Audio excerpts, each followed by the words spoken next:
Could you talk a little bit about the difference between your operations fund and your debt service fund? Yeah, absolutely. Debt service goes specifically just for building projects. It's there's this misconception that schools don't have debt. There's not a school in Indiana that does not have debt.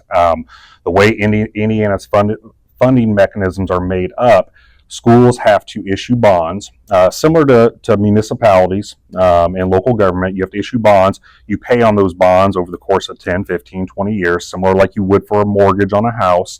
Um, Difference is schools are never going to be debt free. We have to constantly upkeep our facilities and maintain them. And so when we pay off a bond, we can reissue that bond to keep the tax rate the same and do projects within the buildings, whether it's roofing, whether it's asphalt, interior, exterior makeovers to the buildings, mechanical upgrades, those sort of things.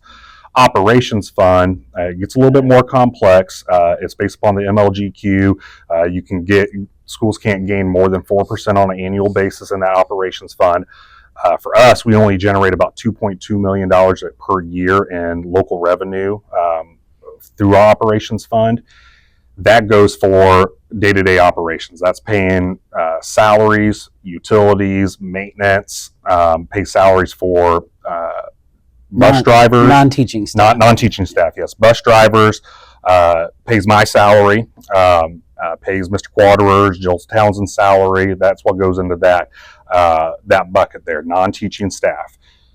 Then it's also paying for all of your day-to-day utilities and operations of the building, your custodians, your bus drivers. A big cost out of our operations fund is our transportation budget. It's $1.2 million per year, and that continues to go up with fuel costs, the cost of buses, and just maintenance on those items.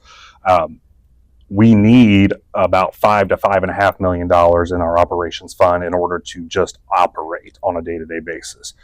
We've been able to get by because we transfer 15% of our education fund dollars, which is meant for teaching staff, educational staff. State law allows us to transfer a maximum of 15% of those dollars into the operations fund. Historically, here at Mississinewa, we've had to do that just in order to operate on a day-to-day basis. That 15% generates that extra $3 million-ish that we need to be able to operate.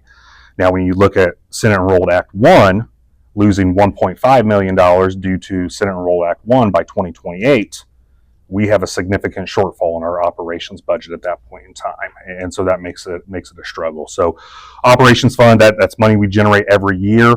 Debt service fund, those are bonds that we have issued, and we're paying back over the course of 10, 15, or 20 years based upon those different series of bonds that are out there.